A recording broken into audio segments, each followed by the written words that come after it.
வணக்கம் நட்புகளே. வடக துவையல் அரைக்க போகிறேன். நம்ம வீட்டில் வந்து எல்லாருமே வடகம் செய்வோம் இல்லையா, அதை வச்சு துவையல் அரைக்க போகிறேன்.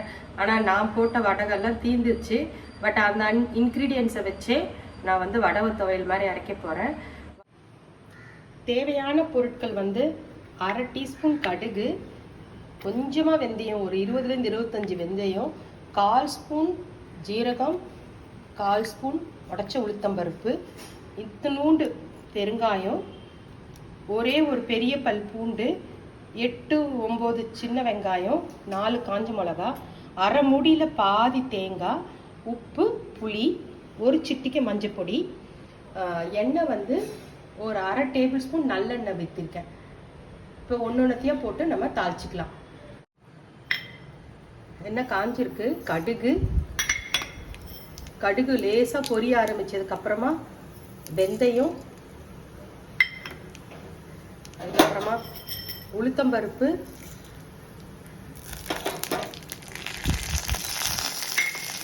சீரகம்,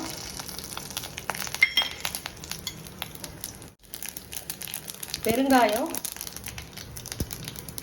பூண்டு, காஞ்ச மிளகா எல்லாத்தையும் போட்ட வேண்டியதா. ஒன்றொன்னா போட்டு நல்லா எதுவும் பறிச்சுக்கணும். சின்ன வெங்காயத்தையும் போட்டாச்சு. சாமான் சொல்லும்போது நான் வந்து கருவேப்பிலையை சொல்லலை. கருவேப்பிலையும் ஒரு 5-6 கருவேப்பிலை, ஒரு சிட்டிக்கு மஞ்சள் பொடி போட்டுக்கலாம்.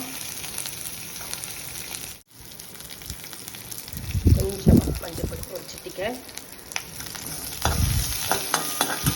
நல்லா கடுகெல்லாம் பொரிஞ்சிருச்சு.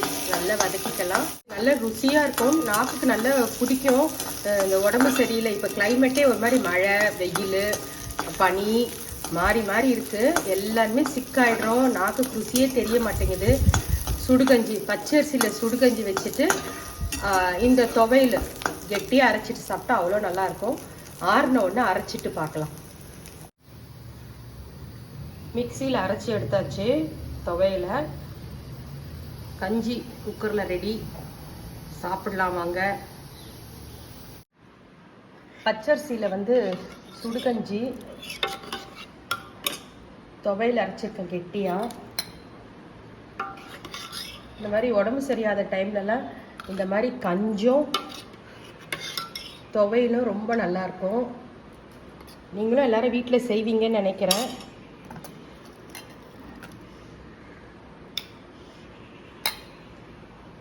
ட்ரை பண்ணி பாருங்கள். இந்த வடவ துவையல் ரொம்ப நல்லாயிருக்கும்.